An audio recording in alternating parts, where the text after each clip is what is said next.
Welcome back, everybody. It's the Dungeon Story, and I'm here with my players again. And if you recall, our players had just wandered into a little butchery shop where a magical explosion happened out in the streets that Torbram's father and Lober were trying to solve. I need all of you to roll initiative as items within the shop start to animate and come to life and crawl forwards towards you.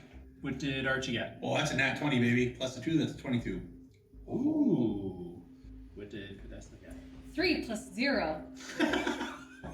Still 3. That's like 30, right? I'm not last. I wish so badly. How about Dennis? What did Dennis get? Dennis got a 1 plus 4. Ah! Hey, 5. that's a 5. Torbram has a 22 altogether. A 22. Nice. Archie, you clock all of this happening first. You start looking around this room. There's this explosion of green light that emanates from the Arcano power cords that power all the technology in this space. You see some of it kind of fizzle out, short out. The room goes dark. There's just a few dim candles where there's a butcher shop owner looking around who is making you sandwiches, and there's a table kind of lurching forward towards you. A small knife that was a butcher knife that was in the middle of it starts wiggling, picking up and moving. And this broom in the corner kind of coming to life, sweeping its way. Archie, it is your turn first. What would you like to do? Archie is about to take the rather large cylindrical metal thing that he's been strapping around his back the whole time we've been walking. He made sure to grab it right before he left his Harvendale shop. And he's going to just spin it around to the front. This, my friends, is old Betsy. And as Betsy starts spinning up, all of a sudden you see a firebolt go out towards this table. So I rolled a 16. You roll a 16. A 16 definitely hits the table. Excellent. Well, that is exciting to hear. That's a whopping 7. 7 fire damage. 7 fire damage. Amazing. You see a burst of flame shoot out across this table. But the butcher from behind the counter goes, "Hey, that's heirloom!" I just want to reply and say, was heirloom. Heirloom, what? And he ducks as a knife comes towards him and flies off the table and comes straight for you. Of course. It's gonna make an attack. That is a nat 1. The knife flies right by your head and goes right into a piece of stone that is beside you. There was a stone column sitting right there, and it looks to be kind of stuck in it. Torbram, that is your turn. All right, what's the closest thing to? There is a table that has just been fired. There is a broom off in the distance, and a knife that is stuck in stone. Well, I'll attack the table. I'm gonna approach it. I'll pull out my mediocre, mundane scimitar and attack. That is going to be a 22 altogether. 22 definitely hits a table. Doing 6 points of damage. Nice. Wham! Is there any meat on the table? I'll pick a piece Roll up. perception or investigation. 22. 22, yeah, there's definitely some meat on the table. There's some meat that was being butchered on that table. Take a slice. It was raw. It's a raw piece of meat. And by slice, it's like pork chop size. You sit there, give me a con check. Con save.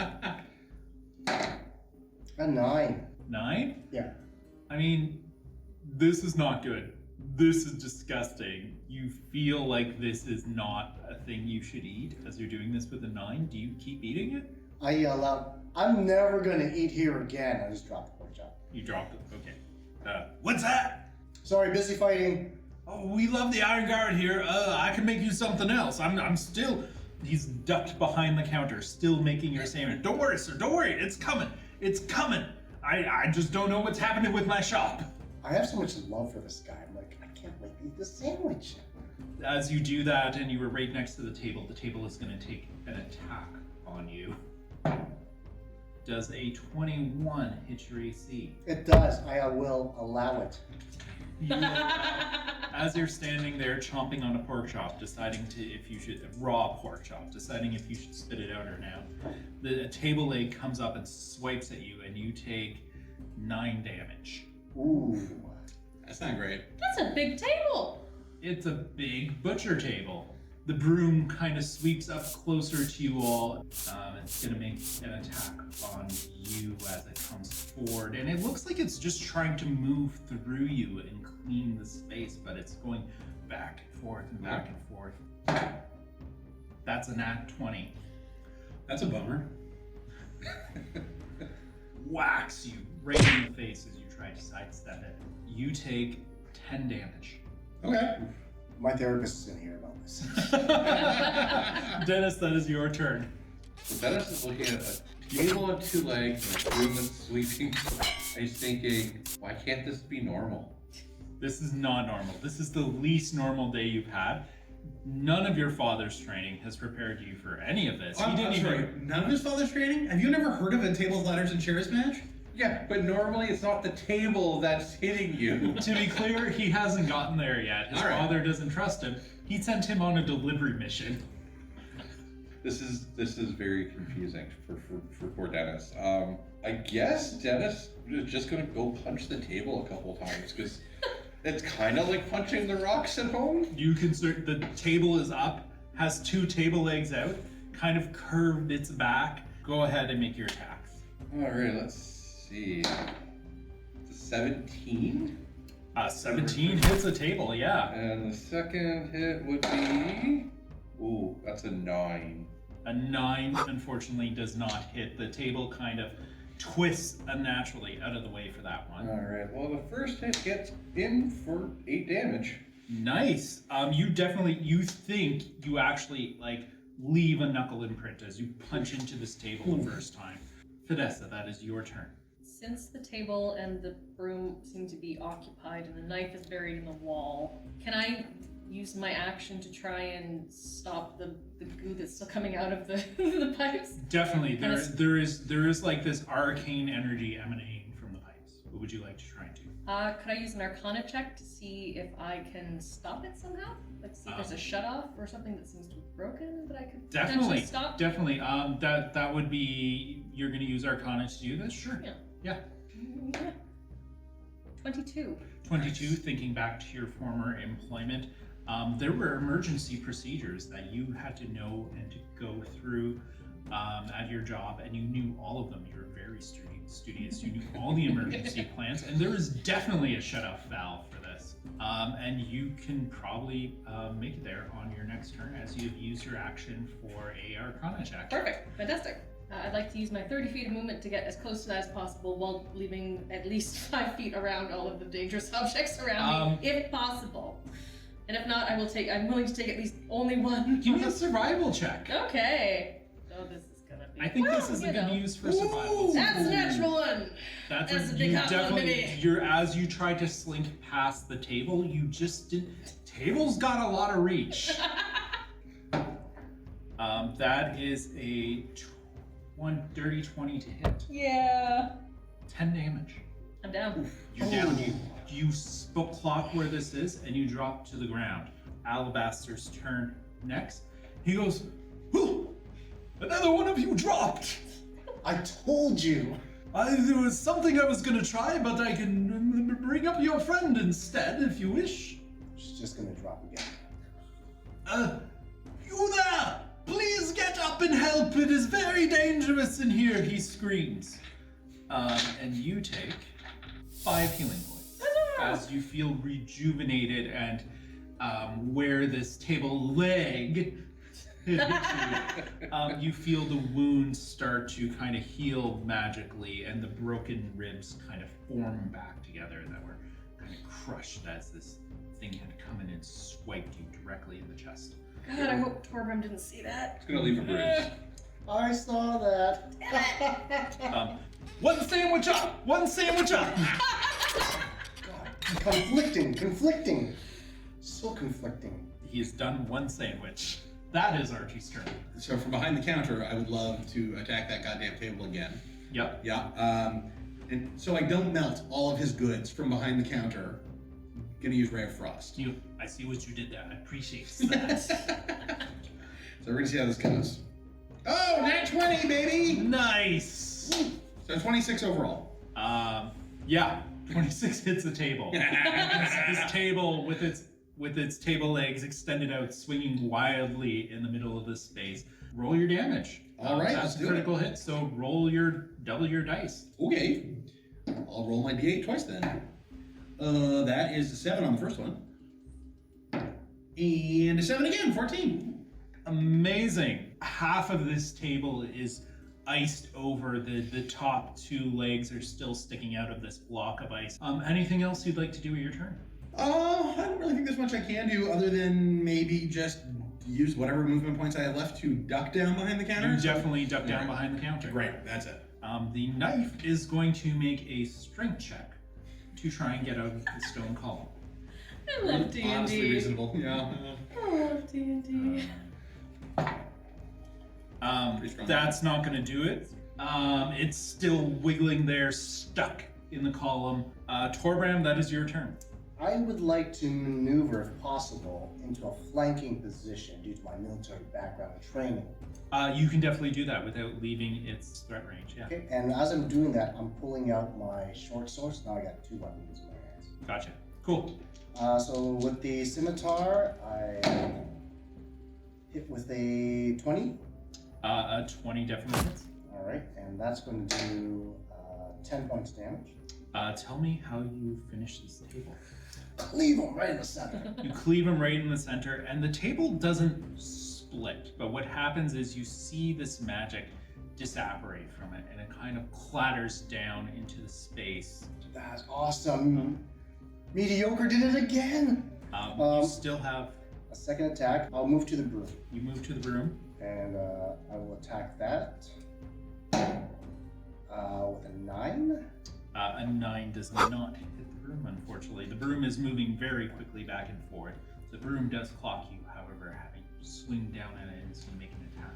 I pointed Dennis. You point It to was this, that guy. trying to distract it. Doesn't seem to work as it goes to make an attack on you. That's a 9. That's a solid 9 to hit. Oh yeah, I just gotta definitely move out of the way. That is the turn of Dennis. There's a Alright. knife stuck in the wall. Yeah, we're gonna go try to punch the knife a couple times, see if we can Try. kind of snap it. Something about punching a knife that just doesn't sound safe. I know, right? Luckily, I'm just punching the handle. I hope you miss and cut yourself. Why would you hope that? Does a 19 hit a knife sticking Yes, in a the wall? 19 is a knife sticking in the wall. My second attack was like a 9. So you hit it once. Yeah. Yep. Awesome. Roll damage. Punching a knife. 6 damage. How do you punch the knife? Do you punch the side of the knife or the back of the knife? I want to hear the twang. I want to hear a snap. So I'm going right. I'm gonna go at the side. Right at the side. You punch it right at the side and twang, you hear it snap and wobble back and forth a bit. That was Dennis. That is Fidessa's turn. I roll to my feet, sort of shake it off, and head for the arcane shutoff. You shake it off, run to the arcane shutoff. It's just a valve. Object interaction to turn it off, and you see the green glow dissipate from the space. The broom clatters to the ground, and the knife stops trying to pull itself out of the rock column. Order up! Another sandwich ready. There's 2 sitting there on the counter now. I yelled, dibs! Walk on over.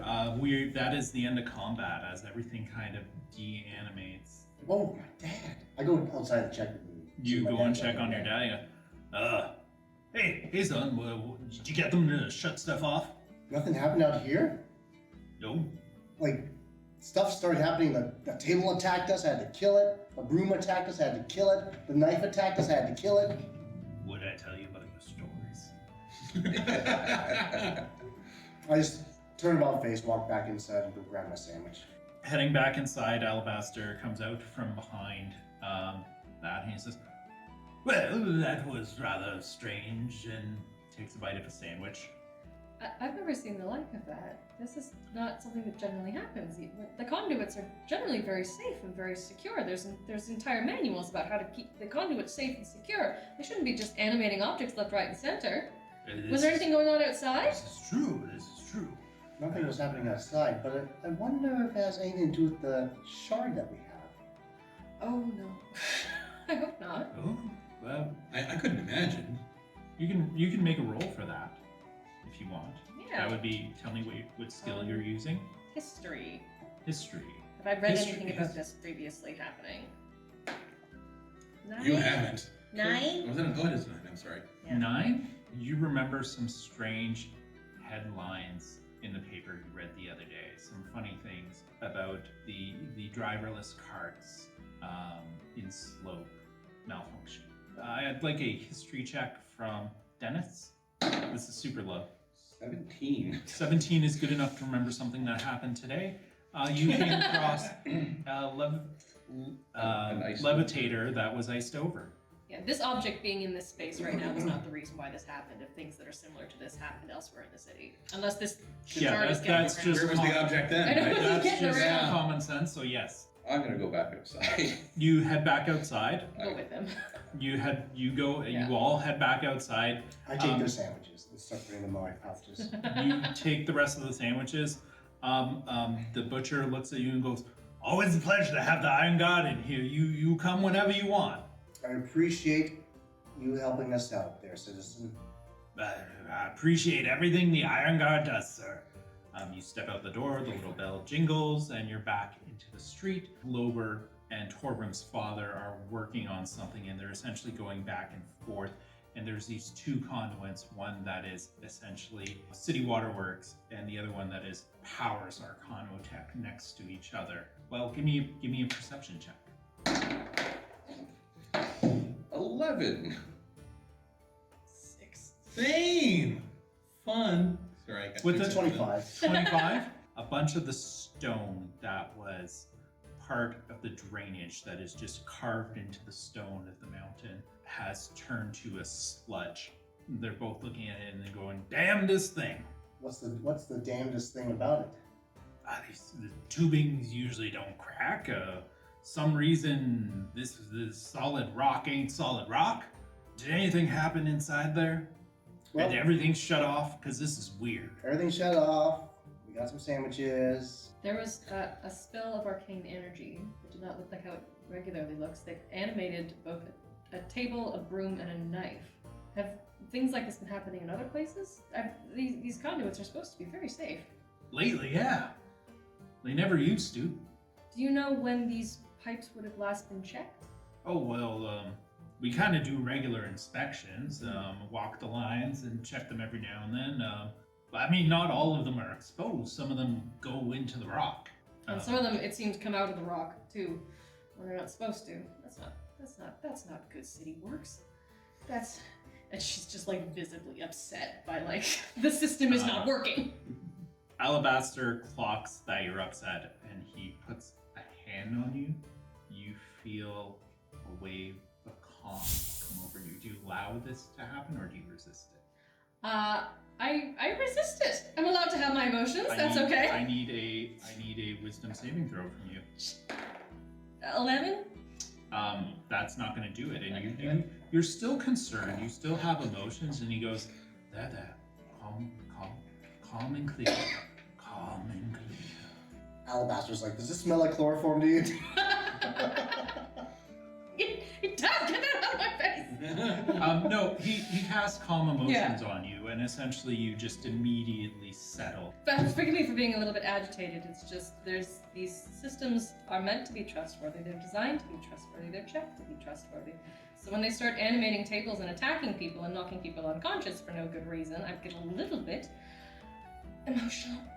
We've already made reports, but this is the first time that people were attacked.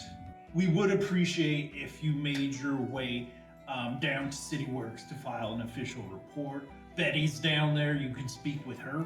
Tell her I sent you, and she'd be happy to take a record of everything that happened. Everyone inside is okay, right? Yes. We don't need to call like someone from the ministry of one of the other ministries. Nope, we're good. We're fine. Okay. Everyone's fine. Okay. So, as the gnome that does not know much about magic at all, I'm going to kind of look up towards Alabaster and Fidessa and be like, what makes magic turn things into sludge? Fire magic could do it. Stone shaping magic could do it. That one. Yeah. That one. You can turn stone. transmute it. And it's how many of the tunnels were formed around here initially. It's a thing to think about on our way to the temple, yes? Yes. Fidessa, if you don't mind, please Let's lead go. the way. Onwards. You're winding through the streets, and Fidessa leads you to this rather large yet plain temple compared to many of the ones inside. It's not as ornate, there's not as many large sculptures, it's newly founded. Stepping into the space, you immediately clock the father. He is up at the front, and he sees you walk in and gently nods, continues to kind of go about his business. We can't quite interrupt him at this particular moment, but he'll be just a minute. So do you guys want to? What did you say? Did you want to pray while they finish up the ritual up there? Can you hear her? Oh no, I'm fine, thanks. Hello. Do I hear echoes? I'm saying hello. There's a bit of an echo in this space. There's large columns, big open windows, and the father kind of hears you all rambling back and forth. Right. Fidessa, you've returned. Yes, there was an incident when I was delivering the packages, where these other gentlemen were also delivering packages, and I just had a few questions about An incident? An incident. So someone. He puts a hand. Tell me, you're okay? I'm fine. It's perfectly fine. I said a dedication to Solanor today, and I don't normally do that, and I thought, Is that one? no, they're not in alphabetical order. Right. Please read the book I gave you. I just haven't had time. I haven't had time yet today. Incident. We arrived at the specified location with the specified objects, and there was people there who came out of the shadows and stole our stuff and tried to kill us a little bit. And just a little bit. I made the right dedication, it would seem. Which I appreciate. Thank you kindly for that. I'm sure it did something. So what I would love to do is ask you where these... Who was it that sent it there? Because it seemed like they knew exactly where we would be and when we would be there, and to grab something out of our hands. A fellow from the Ministry of Intelligence made a requisition, and said to have it delivered to one of their members. They got the book. Oh, They got dear. the book. That is a family relic. And I don't know what they would want with it. Just from a point of clarification, Alabaster, did you request this item to be brought to you? No, I did not.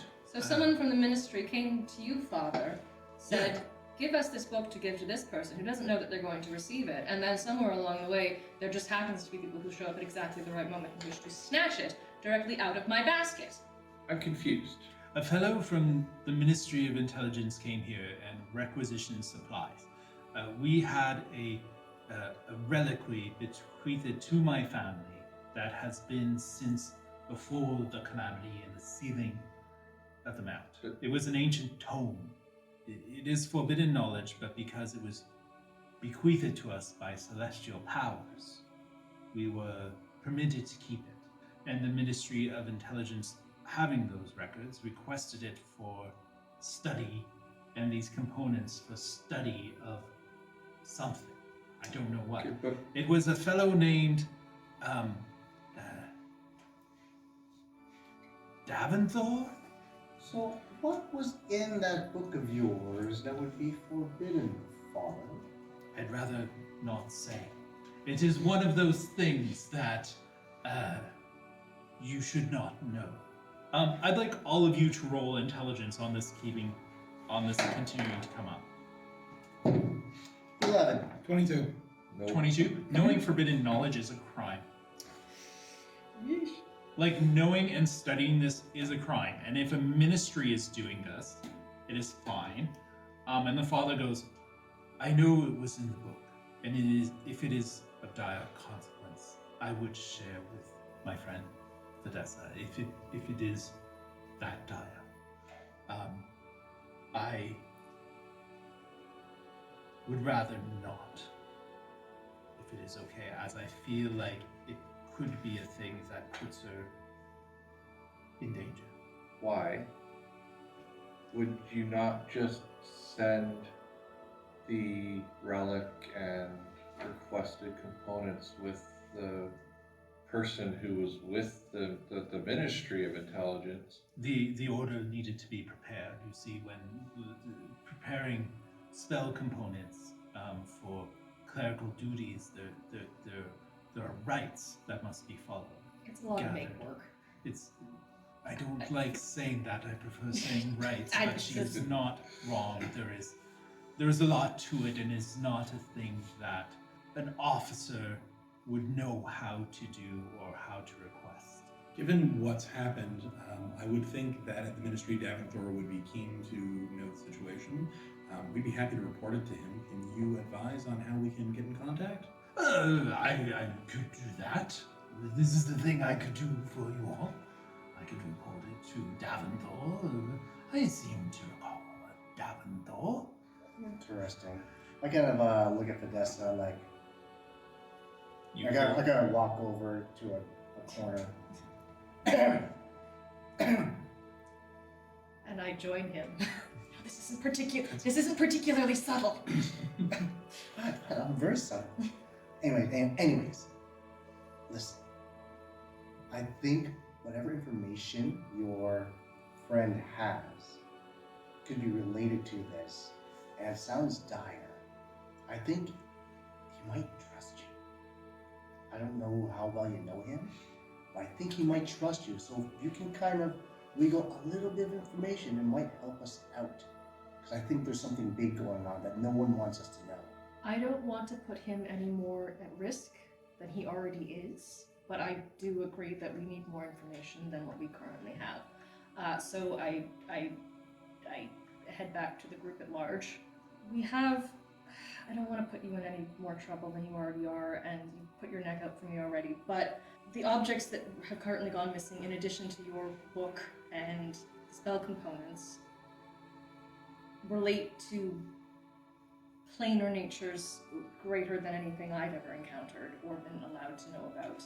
And Lord knows I have been past a great many places where there was information I should not necessarily have seen. So, Give me a persuasion check. help a sister out, man.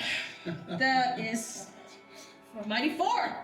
Mighty 4. Is anyone helping with this? I will help. You can roll. What are you doing to help? I'm gonna sidle in there. It's like there are circumstances where you just need to sometimes follow your gut to know that you're doing the right thing. And I don't know this Fidessa girl very well, but I know from my gut, I trust her, and she's onto something that could. I just know there's something behind this. Now we just need to find the answers too. If you just find it in your heart, and I'll do this. Find it in your heart to kind of share some information. Make your roll again.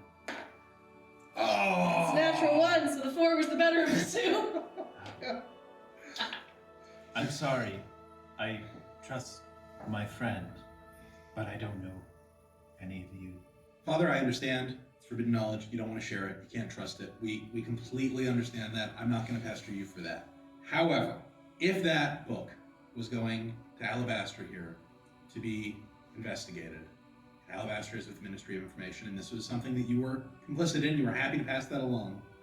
If the rest of us go for a little stroll through this lovely part of town and take in the sunlight and leave Alabaster here with you, do you think maybe you two could have a conversation about what was in that book so that he can understand the severity of the situation we're in? He will not pass that on to us. He is with the ministry. This is his deal. It is something that was really, had they not been roll mugged- persuasion. Yeah. Yeah. All right. I'm going to say you have advantage as all of you are trying to explain this at this point. All right. And the severity of this. All right. With advantage, it's 21 I have. 21. Yeah. He sighs and he goes, right, you are part of the ministry and these people are working with you? And Alabaster pipes up and goes, yes, I have employed all these people in this investigation. They have first-hand knowledge of the scoundrelry that went out. So it was best for me to work with them. He goes, right, follow me, and pulls you aside into a little alcove. He goes, the tome was a relic bequeathed to my family. My family has always been clerics, but we weren't always clerics to the order and court of Coralon. That tome was a collection of scrolls and writings handed down from many deities that lived in the upper planes. You understand the seriousness of this knowledge. To even speak of another religion or deity is heresy, for none of them have answered a call to any cleric in thousands of years. And that is where we'll end our session. Ooh. Tune in next time to the Dungeon Story.